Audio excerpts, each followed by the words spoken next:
नमस्कार। शुरुआत करते हैं बड़ी खबर के साथ। कृषि राज्य मंत्री कैलाश चौधरी का कांग्रेस पर बड़ा हमला सामने आया है। कांग्रेस शासित राज्यों की सरकार भड़का रही है किसानों को। कृषि कानूनों को वापस नहीं लेगी सरकार, ये भी उन्होंने साफ कर दिया है। सरकार कानूनों में संशोधन के लिए तैयार हो गई है। देश में एमएसपी जारी रहेगी, सरकार की तरफ से लगातार ये बात कही जा रही है। किसान कृषि कानूनों के पक्ष में हैं। कुछ राजनीतिक लोग आग में ईंधन डाल रहे हैं। एमएसपी पर लिखित भरोसा दे सकते हैं, अशांति फैलाने वाला फैसला नहीं लेंगे किसान। ये बड़ी बातें कृषि राज्य मंत्री की तरफ से कही गई हैं।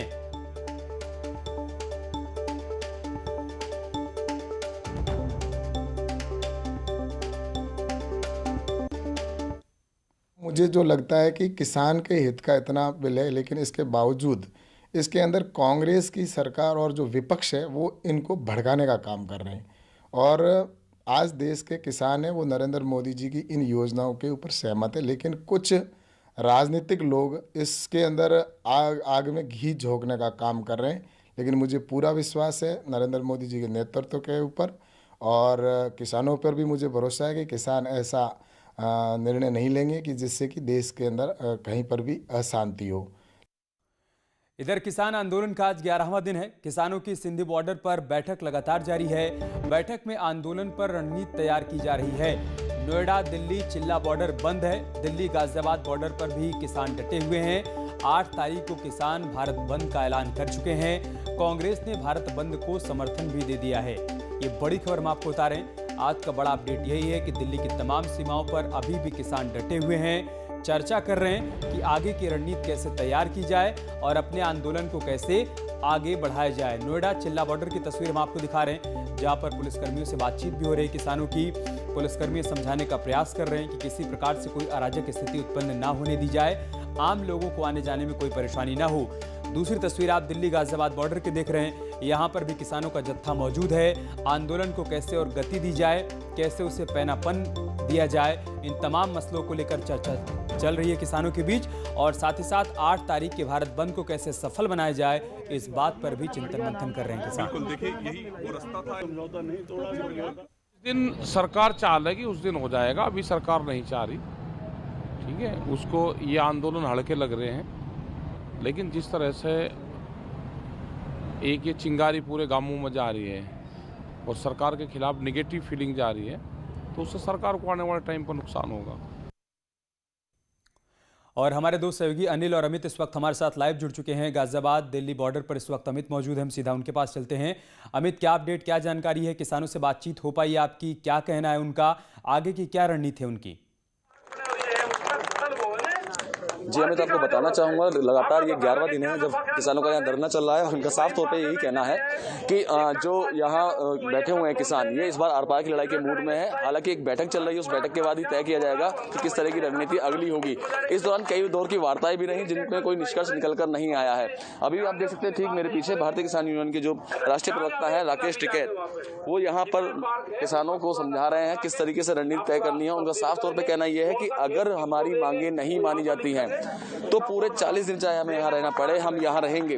26 जनवरी भी यहीं मनाकर जाएंगे, क्योंकि ये देश किसी एक का नहीं है, देश हम सबका है। कुछ किसान मेरे साथ हैं, उनसे जानेंगे और बात करेंगे कि आखिरकार क्या। और कई बार बात भी होगी किसानों के सरकारों के बीच में, लेकिन कोई निष्कर्ष अभी तक निकल कर नहीं आया। क्या लगता है इस बार आपको? वही हो, जब तक मतलब।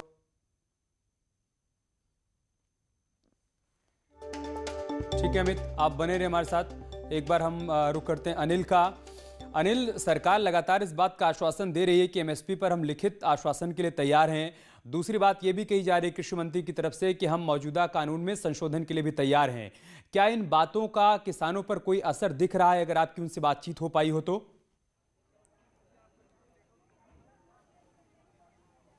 जी अमित, मैं आपको स्पष्ट बताना चाहूँगा, जब मैंने कुछ किसानों से यहाँ जो आंदोलन कर रहे हैं उनसे बातचीत करने की कोशिश की, तो उनका स्पष्ट कहना है कि जब तक सरकारें हमारी मांगे नहीं मानेगी तब तक हम इसे जारी रखेंगे। और यही नहीं, उनका स्पष्ट कहना है कि अब हमें आश्वासन नहीं चाहिए, हमें लिखित में एक चाहे वो प्रस्ताव जो भी आए वो कानून के शकल ले। अब सरकार जिस तरह से हम देखें कि 5वीं दौर की बैठक समाप्त हो चुकी है, शनिवार को ही हुई थी, जो बेनतीजा रहा था। तो अब ऐसे में जब 9 दिसंबर को बैठक होगी तो इनको उम्मीद है कि जब भारत सरकार की तरफ से प्रस्ताव आएगा तो वो कहीं ना कहीं जो किसानों की मांग है उसकी एक झलक देखने को मिल सकती है। अब देखना होगा कि जो किसानों की मांग है कि कृषि कानूनों को वापस लिया जाए, एमएसपी पर भी लिखित आश्वासन दिया जाए, तो ऐसे में अब देखना होगा कि 9 दिसंबर को क्या कुछ बैठक की चर्चा होती है और क्या कुछ निकल कर आता है। ऐसे ये जरूर है कि 9 दिसंबर को भारत सरकार किसान संगठनों के सामने प्रस्ताव रखेगी और सारे किसान संगठन उन तमाम प्रस्तावों पर आपस में चर्चा करेंगे और संभव है कि 9 दिसंबर को भी अंतिम फैसला संभव हो सकता है। अब ऐसे में ये देखना जरूरी होगा कि जो 8 दिसंबर को भारत बंद का आह्वान किसान संगठनों ने किया है उसका असर आम जनजीवन पर कितना पड़ेगा। जहां तक बात है दिल्ली और नोएडा के जो सीमा है, नोएडा सेक्टर 14A के सामने जहां पे मैं फिलहाल खड़ा हूं, यहाँ पे भी किसानों से हमारी बातचीत हुई है। उन्होंने कहा कि जो मेडिकल सेवाएं हैं, चाहे वो एम्बुलेंस हो या फिर जनजीवन से जुड़ी आवश्यक वस्तुओं के आवागमन को लेकर के उसे नहीं रोक। अभी तक किसानों की तरफ से यही प्रयास किया जा रहा है कि इमरजेंसी सेवाओं को बाधित ना किया जाए। बहुत शुक्रिया आप दोनों का हमारे साथ जुड़ने के लिए और तमाम जानकारी हम तक पहुंचाने के लिए। खबर गाजीपुर से, जहां पर बाहुबली विधायक मुख्तार अंसारी के करीबी गणेश दत्त मिश्रा की बिल्डिंग पर बुलडोजर चलाया गया है। सदर कोतवाली क्षेत्र के चंदन नगर इलाके में ये 6 मंजिला इमारत बनी हुई थी। नक्शे के अनुरूप इसका निर्माण नहीं करवाया गया था। मुख्तार के करीबी की बिल्डिंग है। गणेश दत्त मिश्रा की इमारत पर अब प्रशासन ने बुलडोजर चलवा दिया है। मुख्तार अंसारी का बेहद करीबी बताया जाता है गणेश दत्त मिश्रा को। गणेश मिश्रा की 6 मंजिला इमारत फिलहाल अब ध्वस्त हो चुकी है, जिसकी तस्वीरें इस वक्त आप देख पा रहे हैं। इससे पहले प्रशासन की तरफ से नोटिस जारी किया गया था। उस नोटिस में इस बात का जिक्र था कि प्राधिकरण से नक्शा पास नहीं करवाया गया और जो नक्शा पास करवाया गया उसके मुताबिक इस इमारत का निर्माण नहीं करवाया गया है, उसका निर्माण अवैध तरीके से करवाया गया है। जिसके बाद आज प्रशासनिक अमला यहां पर मौके पर पहुंचा। भारी संख्या में पुलिस के जवान भी वहां पर मौजूद थे और सभी की मौजूदगी में इस इमारत को ध्वस्त कर दिया गया। चंद सेकंड में ही ये इमारत पूरी तरीके से जमींदोज हो गई।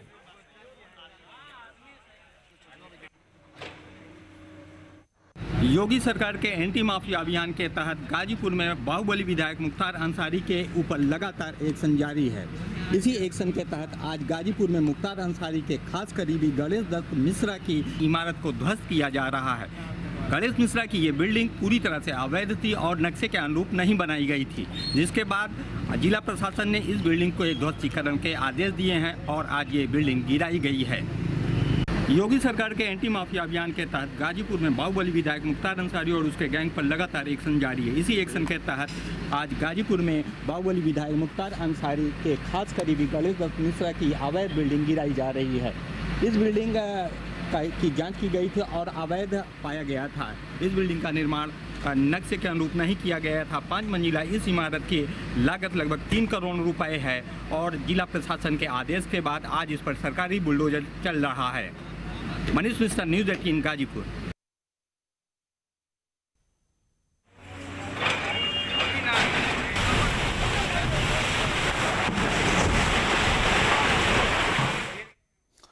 आगे बढ़ते हैं। यूपी में धान की खरीदी जोरों पर है।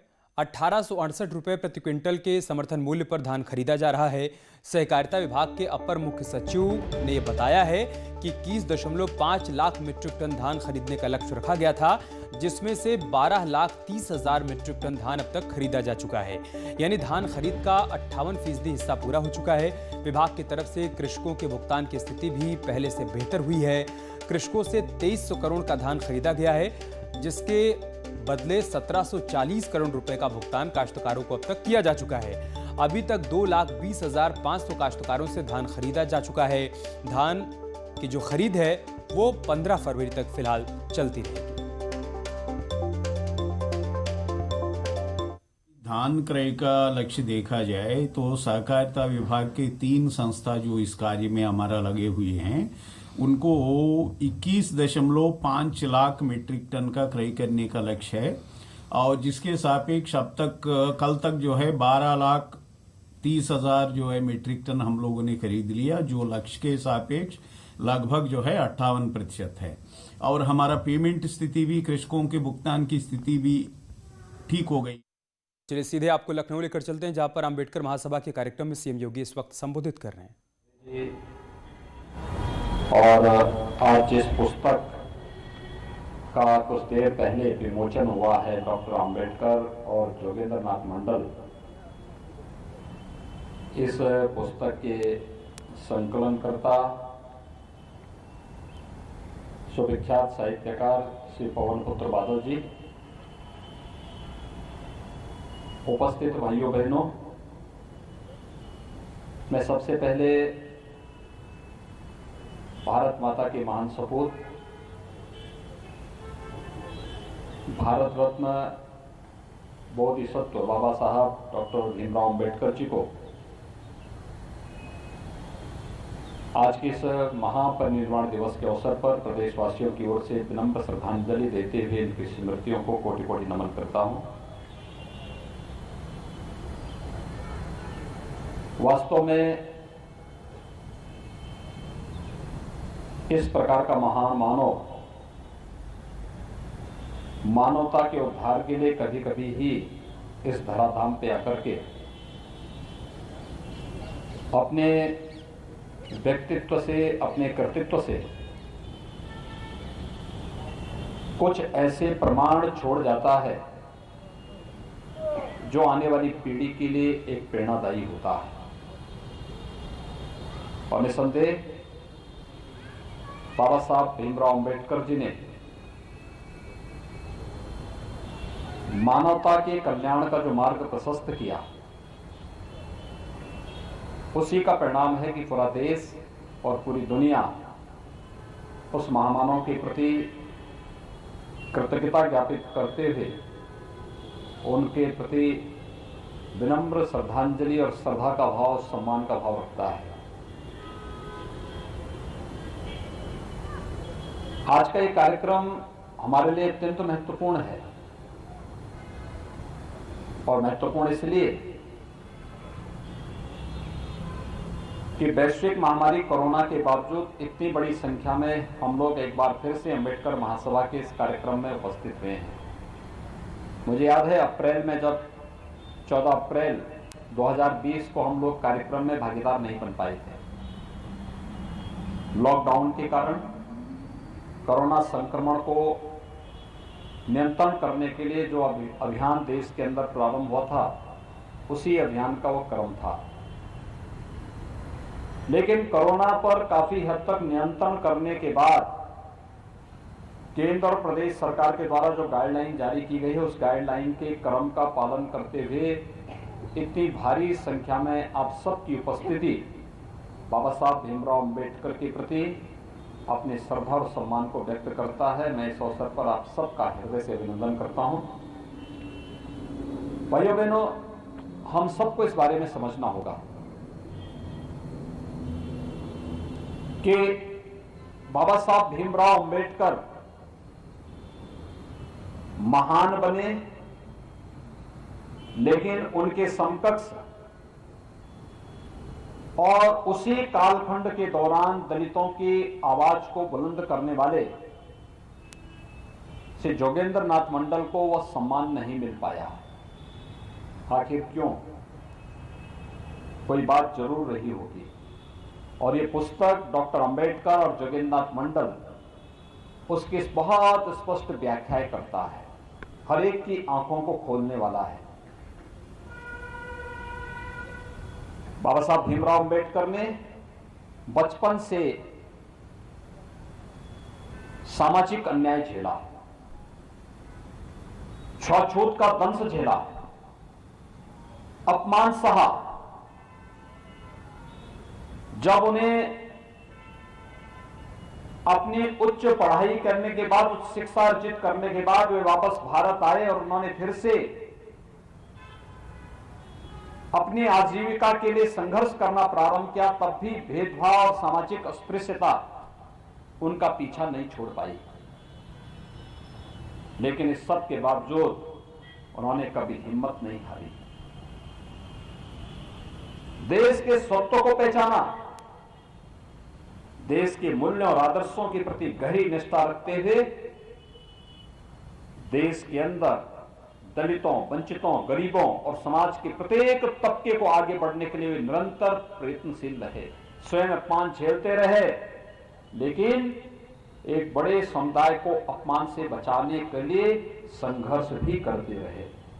और यही महानता थी कि भारत के अंदर रहकर भारतीयता का सम्मान करते हुए हम लोग भारत के अंदर रह करके इस समस्या का समाधान करेंगे, भारत के आन बान शान के खिलाफ खिलवाड़ नहीं होने देंगे। इस संकल्प के साथ जो कार्य बाबा साहब भीमराव अंबेडकर ने किया, आज उसी का परिणाम है कि बाबा साहब भीमराव अंबेडकर के नाम पर हर गांव, हर शहर, हर कस्बा, हर वार्ड, हर सरकारी कार्यालय और हर एक स्थान पर बाबा साहब अंबेडकर की स्मृतियां जुड़ी हुई हैं। इस देश का कोई भी जनप्रतिनिधि और कोई भी संवैधानिक पद पर बैठने वाला व्यक्ति अगर शपथ लेता है तो बाबा साहब भीमराव अंबेडकर के द्वारा बनाए गए संविधान की ही शपथ लेकर के वह उस पद को धारण करता है। जब संविधान का सम्मान होता है, ये सम्मान बाबा साहब भीमराव अंबेडकर का सम्मान होता है। जब देश की संवैधानिक व्यवस्था संविधान का पालन करते हुए आगे बढ़ती है, तो ये सम्मान बाबा साहब भीमराव अंबेडकर का भी होता है। और जब बाबा साहब भीमराव अंबेडकर का सम्मान होता है, तो इस देश के गरीबों का, इस देश के दलितों का, इस देश के वंचितों का, इस देश के जनजातियों का, इस देश की महिलाओं का, सबका सम्मान का मार्ग आगे बढ़ता हुआ दिखाई देता है। लेकिन याद रखना, बाबा साहब भीमराव अंबेडकर ने इस देश के मूल सत्य को पहचाना था और उन्होंने बहुत स्पष्ट किया था कि भारत के अंदर ही रह करके हमें अपनी समस्या का समाधान ढूंढना है। इससे इतर ढूंढने का, इससे इतर जाने का मतलब वह आत्महत्या सदृश होगा। और जो बात बाबा साहब भीमराव अंबेडकर ने कही थी, आखिर वही बात सच साबित हुई। ये जानते हैं, जोगेंद्रनाथ मंडल और बाबा साहब भीमराव अंबेडकर, ये दो महापुरुष थे, दलितों की आवाज आजादी के पूर्व। और जब कांग्रेस ने बाबा साहब भीमराव अंबेडकर को देश के नेशनल असेंबली में जाने से रोका था, तब बाबा साहब भीमराव अंबेडकर के लिए सीट छोड़ी थी श्री जोगेंद्रनाथ मंडल ने। और उनके कारण बाबा साहब भीमराव अंबेडकर नेशनल असेंबली के लिए चुने गए थे, जो बाद में संविधान सभा का गठन जिसके माध्यम से हुआ था। लेकिन बाबा साहब भीमराव अंबेडकर जिन्ना के षड्यंत्र को समझते थे। बाबा साहब भीमराव अंबेडकर को हैदराबाद के निजाम ने भी लालच देने का प्रयास किया था। बाबा साहब भीमराव अंबेडकर को जूनागढ़ के नवाब ने भी लालच देने का प्रयास किया था। खैर, जिन्ना तो उनके सामने पहले ही बोल चुका था कि आप पाकिस्तान को स्वीकार कर लीजिए, हम पाकिस्तान का प्रधानमंत्री बना देंगे। बाबा साहब भीमराव अंबेडकर ने कहा, नहीं, भारत मेरी मातृभूमि है, मैं अपनी मातृभूमि के साथ कोई गद्दारी नहीं कर सकता। भारत के अंदर रह करके मुझे भारत के दलितों का, भारत के गरीबों का, भारत के वंचितों के लिए न्याय की इस लड़ाई को एक शिखर तक पहुंचाना है। मैं अवश्य विजयी होऊंगा।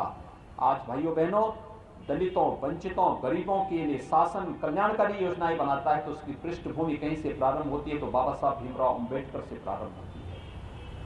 अगर ये सम्मान मिल पाता है तो बाबा साहब भीमराव अंबेडकर के कारण मिल पाता है। लेकिन उसी समय जिन्ना का सहयोग करने वाले जोगेंद्रनाथ मंडल धोखा खा गए। वे स्वयं अपना सम्मान भी नहीं बचा पाए और साथ साथ पाकिस्तान और बांग्लादेश में रहने वाले दलितों को भी उनके जान के साथ धोखा करके भाग करके स्वयं भारत चले आए। आजाद भारत में कभी भी जोगेंद्रनाथ मंडल को सम्मान नहीं मिल पाया। अगर ये पुस्तक और प्रधानमंत्री जी ने संसद में इसका उल्लेख नहीं किया होता तो जोगेंद्रनाथ मंडल का नाम लोग भूल ही चुके थे। लेकिन बाबा साहब भीमराव अंबेडकर, मैंने आपको जो बताया, हर सरकारी कार्यालय में, हर संवैधानिक शपथ में, हर गांव में, हर कस्बे में बाबा साहब भीमराव अंबेडकर का स्मारक भी है और भारत ने अपना सर्वोच्च सम्मान भी भारत रत्न के रूप में किसी को दिया तो बाबा साहब भीमराव अम्बेडकर को दिया। यानी मातृभूमि के लिए जो भी योगदान देगा उसके प्रति भारत का हर नागरिक कृतज्ञता ज्ञापित इस रूप में करेगा जो सम्मान बाबा साहब भीमराव अम्बेडकर को प्राप्त हुआ। और यही नहीं, प्रधानमंत्री मोदी जी ने तो बाबा साहब भीमराव अम्बेडकर से जुड़े हुए उन सभी स्थलों को, उनका जन्म मऊ छावनी मध्य प्रदेश में जहां हुआ था, भव्य स्मारक एक तीर्थ बन चुका है। बाबा साहब भीमराव अम्बेडकर ने अपना सार्वजनिक जीवन दिल्ली में रहकर के जिस भवन में व्यतीत किया था, वहां पर आप जाइए, कितना विशाल प्रांगण वो बन चुका है। एक स्मारक बाबा साहब भीमराव अम्बेडकर का वो बन चुका है। इंग्लैंड में रहकर के उन्होंने उच्च शिक्षा जिस भवन में रहकर के की थी, भारतीय जनता पार्टी की महाराष्ट्र की सरकार ने और केंद्र की सरकार ने मिलकर के उस पूरे भवन को इंग्लैंड में खरीद करके बाबा साहब भीमराव अम्बेडकर की न केवल वहां पे स्मारक बनाया है, बल्कि दलित छात्रों को वहां जाकर के स्कॉलरशिप की सुविधा देकर के उच्च अध्ययन का एक केंद्र के रूप में उसको स्थापित किया है। नागपुर की उनकी दीक्षा भूमि और मुंबई की चैत्य भूमि, जहां पर बाबा साहब भीमराव अम्बेडकर का अंतिम संस्कार हुआ था, इस पूरे पंच तीर्थों का निर्माण प्रधानमंत्री मोदी जी के विजन के कारण हो पाया। बाबा साहब भीमराव अम्बेडकर को इस सम्मान आखिर कांग्रेस ने और अन्य दलों ने क्यों नहीं दिया?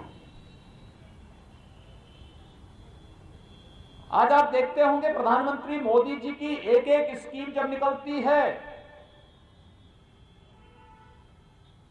तो उस स्कीम का आधार कौन होता है? वही वंचित होता है, वही गरीब होता है, वही दलित होता है, जिसको वोट बैंक तो बनाया गया, लेकिन जिसके हित में ईमानदारी पूर्वक कोई कार्य नहीं हुए थे।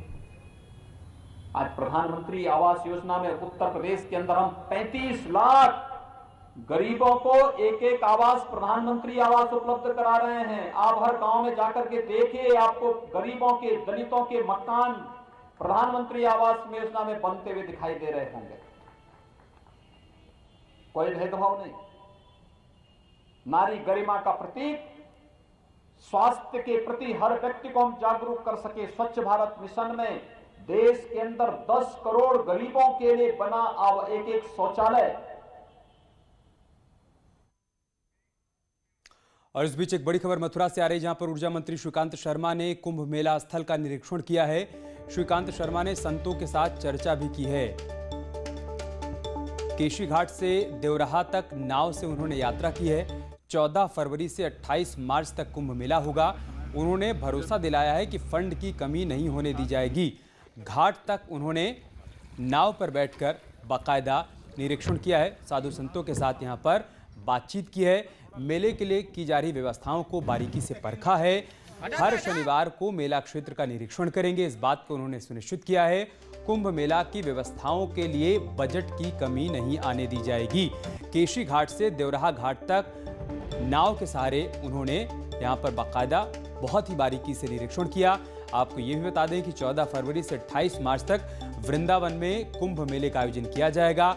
मेले के आयोजन से पहले तैयारियों में किसी प्रकार की कोई कोर कसर न रह जाए, यही सुनिश्चित करने के लिए यहां पर ऊर्जा मंत्री श्रीकांत शर्मा नाव के जरिए घाटों का निरीक्षण करते हुए नजर आए।